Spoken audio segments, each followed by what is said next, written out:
Market లో invest చేసి మీ డబ్బులు డబుల్ చేసుకోవాలనుకుంటున్నారా? సుందరరామిరెడ్డి గారి లైవ్ సెమినార్ కి అటెండ్ అవ్వండి.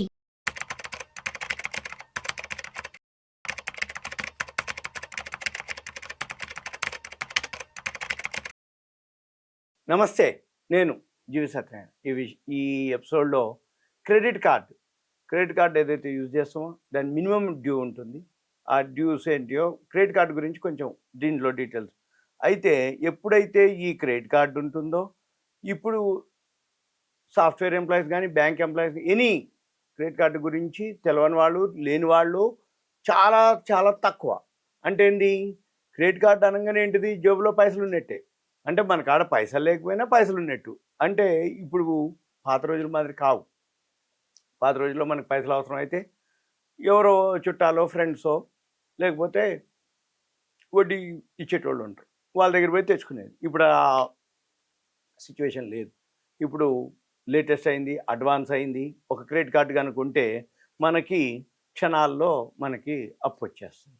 అయితే దీంతో మనం ఏదైతే క్రెడిట్ కార్డు ఉందో, క్రెడిట్ కార్డు అంటే క్రెడిట్, అప్పు, కార్డు, ఈ విజిటింగ్ కార్డు మాదిరి, ఏటీఎం కార్డు మాదిరి, డెబిట్ కార్డు మాదిరి క్రెడిట్ కార్డు ఒకటి కార్డు ఉంటుంది. దాని మీద నెంబర్ ఉంటుంది. మన ఏదైతే డీటెయిల్స్ అన్ని దాంట్లో ఉంటాయి. మనకు కావాలనగానే క్రెడిట్ కార్డుని స్వైప్ చేయటం, వాడుకోవటం.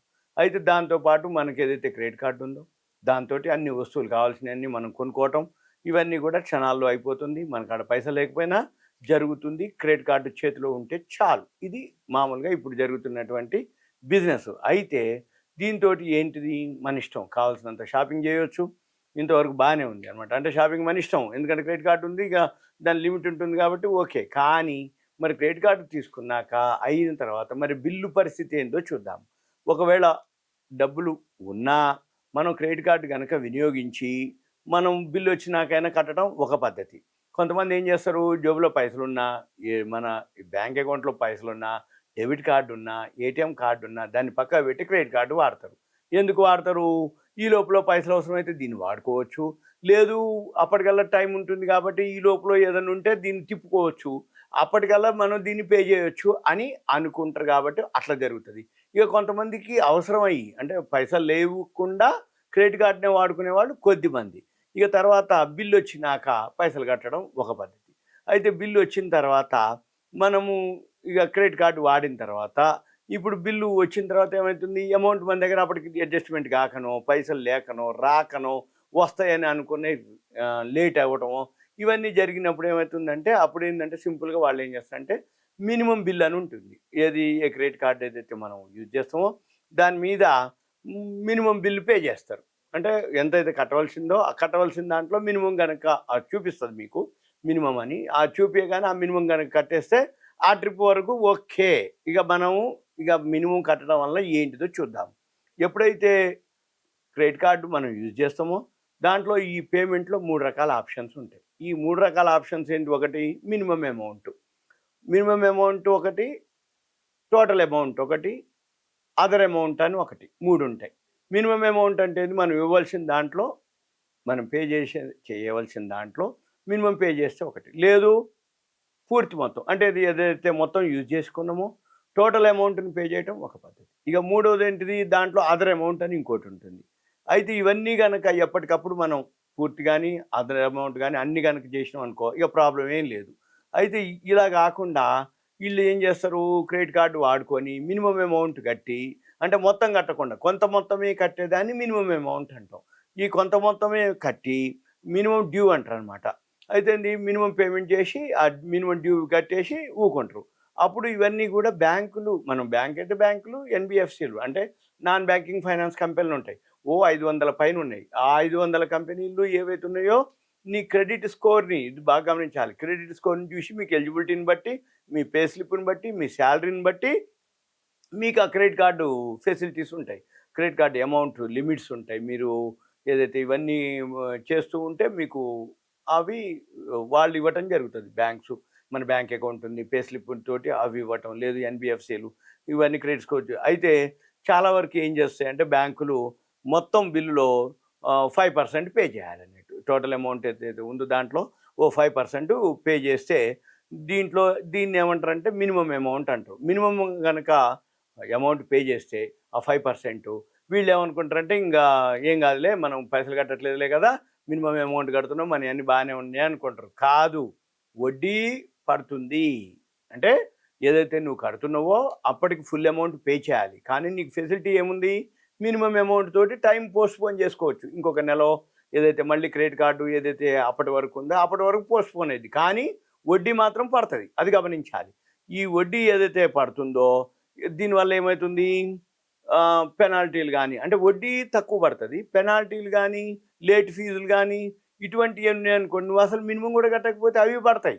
ఏది, పెనాల్టీలు పడతాయి, లేట్ ఫీజులు పడతాయి, క్రెడిట్ స్కోరు తగ్గిపోద్ది, డిఫాల్ట్లోకి పోతావు. ఇవన్నీ లేకుండా మినిమం అమౌంట్ కట్టేసి వడ్డీ పడితే పడిందిలే అనుకొని మనం చేసుకునే వాళ్ళు ఎక్కువ మంది అనమాట.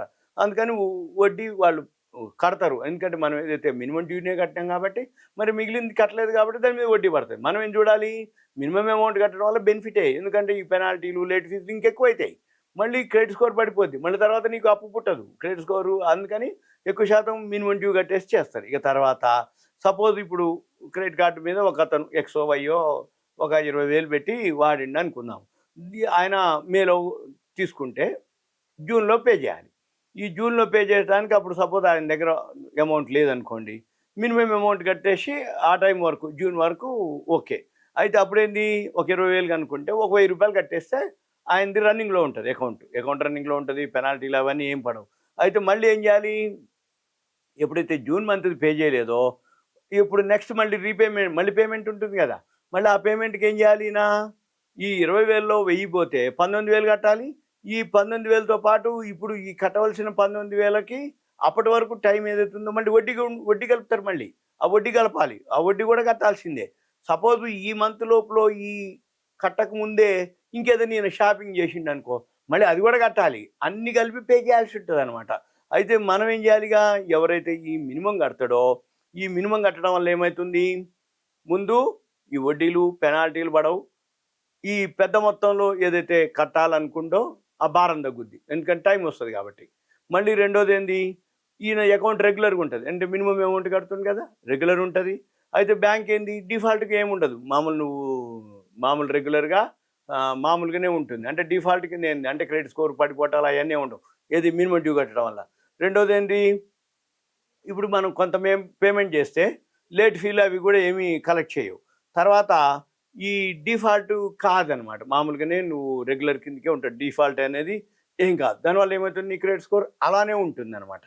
తర్వాత ఒకవేళ నువ్వు కనుక కనీసం మొత్తం కూడా పే చేయకపోతే అప్పుడు భారీ వడ్డీ వేస్తాయి. కాబట్టి మనం ఏం చేయాలి, ఆ వడ్డీ ఎంత పడుతుంది అంటే 36% నుంచి 48% వడ్డీ పడతాయి అనమాట. అందుకోసం ఏం చేస్తారు, జనరల్గా ఎక్కువ శాతం ఈ మినిమం అమౌంట్ కట్టి కొన్నాళ్ల పాటు వరకు ఇట్లా మినిమం కట్టుకుంటూ పోయి అప్పుడు మళ్ళీ ఏమైంది, వడ్డీ భారం అప్పుల భారం పెరుగుద్ది, వడ్డీ భారం మళ్ళీ నువ్వు కనుక కొనుక్కుంటే మళ్ళీ దాని భారం. ఎప్పుడైనా కానీ మినిమం కడితేంది, ఆ అమౌంట్ క్లియర్ అయ్యేంత వరకు మనం షాపింగ్ చేయకపోవటం, ఆ క్రెడిట్ కార్డును యూజ్ చేయకపోవడం ఉత్తమం, ఎందుకంటే పెద్ద మొత్తం బర్డెన్ కాకుండా ఉండటం అనమాట. అయితే మళ్ళీ దీనికోసం ఏం చేయాలి, ఇంకో అప్పు చేయాలి, మళ్ళీ షాపింగ్ చేసి ఈ అమౌంట్ ఆ అమౌంట్ అయ్యేటప్పటికి పెద్ద మొత్తం మళ్ళీ అప్పులు చేయాలి. ఈ అప్పులు చేసినప్పుడు ఆటోమేటిక్గా ఏమవుతుంది, డిఫాల్ట్ అయిపోవటం, క్రెడిట్ స్కోర్ పడిపోవటం, ఇవన్నీ జరుగుతాయి. అందుకోసం ఏం చేయాలి, ఎప్పుడైనా కానీ మనము ఏదైతే కనీసం మొత్తం చెల్లించాలి, కొంచెం వాడుకుంటూ తగ్గించుకుంటూ వెళ్తే మన క్రెడిట్ యూటిలైజేషన్ ఏదైతే ఉందో రేషియో పెరుగుతుంది, క్రెడిట్ స్కోర్పై ఎటువంటి ప్రభావం కూడా పడకుండా ఉంటుంది. ఇంకోటి ఏంటి, మనం ఏ నెల కా నెల ఏదైతే క్రెడిట్ కార్డు ఉందో వాయిదా వేసుకోకుండా ఉండాలి. అంటే వాయిదా వేయొద్దు, కొత్తగా ఏవైతే రుణాలు ఉంటాయో లోన్లు ఉంటాయో అవన్నీ మనకి బర్డెన్ అవ్వచ్చు. అందుకని ఏం చేయాలంటే ఏదైతే తీసుకుంటామో అవి క్లియర్ అయ్యేంత వరకు మనం తగ్గించుకోవడం బెటర్. మళ్ళీ అలానే మనం క్రెడిట్ కార్డుని యూజ్ చేసుకుంటూ పోతూ ఉంటే, వాయిదాలు వేసుకుంటూ పోతే ఏమైతే ఒక్కసారి అది పెద్ద మొత్తం అవుతుంది, డిఫాల్ట్ అవుతావు, మళ్ళీ పెనాల్టీలు పడతాయి, లేట్ ఫీజులు పడతాయి, ఇవన్నీ కూడా రిస్క్తో కూడుకొని ఉంటుంది అనమాట. అందుకని మనం ఎంతసేపటికి క్రెడిట్ కార్డుని ఎలా యూజ్ చేసుకోవాలి అంటే, ఏదైనా అత్యవసరంగా కనుక అవసరం పడితే తప్ప దాన్ని వాడుకోకుండా ఉండాలి. అత్యవసరంగా అయితే వాడుకోవచ్చు. నేను కావట్లే, క్రెడిట్ కార్డు అంటేనే అది, దాని యొక్క అర్థమే అది. క్రెడిట్ అప్పు అవసరానికి వాడుకోవాలి, కానీ అనవసరంగా వీకెండ్కి పోయి షాపింగ్లు చేయటం, అనవసరంగా ఇంకా ఏదో లేదు అంటే ఫ్రెండ్స్ అడిగిండని వాళ్ళకి ఇవ్వటం, ఇచ్చిన తర్వాత వాళ్ళు ఇవ్వకపోవటం, అడ్జస్ట్ చేయకపోవటం, మళ్ళీ నువ్వు అడ్జస్ట్ చేయటం, ఇవన్నీ కొంచెం ఉంటుంది. అయితే క్రెడిట్ కార్డు ఏంటంటే ఆపద సమయాల్లో ఉపయోగించుకోవటం అనేది ఉత్తమం. క్రెడిట్ కార్డు ఉంది కదా అని చెప్పేసి ఎక్కువ తక్కువ షాపింగ్లు చేయకుండా మళ్ళీ వాటి మీద మినిమం డ్యూస్ మనకి ఇప్పుడు ఏం పని ఉందిలే, మనకి పైసలతో ఏం పని ఉందిలే, మనకి చాలా ఉన్నాయిలే, రాకపోతాయా అప్పటికల్లా నాకు ఇది అయిద్ది అది అయిద్ది అని అనుకోకూడదు. క్రెడిట్ కార్డు అనేది ఉంచుకోవాలి, అవసరమైనప్పుడు తప్పదు అనుకున్నప్పుడు వాడుకోవాలి. ముందు సింపుల్గా ATM card debit card use చేయడం అనేది ఉత్తమం. అయితే మినిమం కనుక కట్టుకుంటూ పోయి ఏదన్నా అత్యవసర పరిస్థితుల్లో కనుకుంటే క్రెడిట్ కార్డుని వాడుకోవటం మంచిది అనేది నా ఉద్దేశం, నా సలహా. ఇది ఒక అవేర్నెస్, ఇన్ఫర్మేషన్, ఎడ్యుకేషన్ మాత్రమే. క్రెడిట్ కార్డు గురించి మినిమం బేసిక్స్ మనకు ఐడియా ఉంటాయి తీసుకునే వాళ్ళకి. వాళ్ళు కూడా ఎక్స్ప్లెయిన్ చేస్తారు, ఎవరు క్రెడిట్ కార్డు ఇష్యూ చేసేవాళ్ళు, దానికి టర్మ్స్ కండిషన్స్ ఇలా ఇలా ఉంటుందని ఎక్స్ప్లెయిన్ చేస్తారు. అయినా కానీ ఇంకొకసారి మళ్ళీ నేను మీతో చెప్తున్నట్టు, అంతకుమించి వేరే ఏం లేదు. ఓకే, థ్యాంక్ యూ, సెలవు.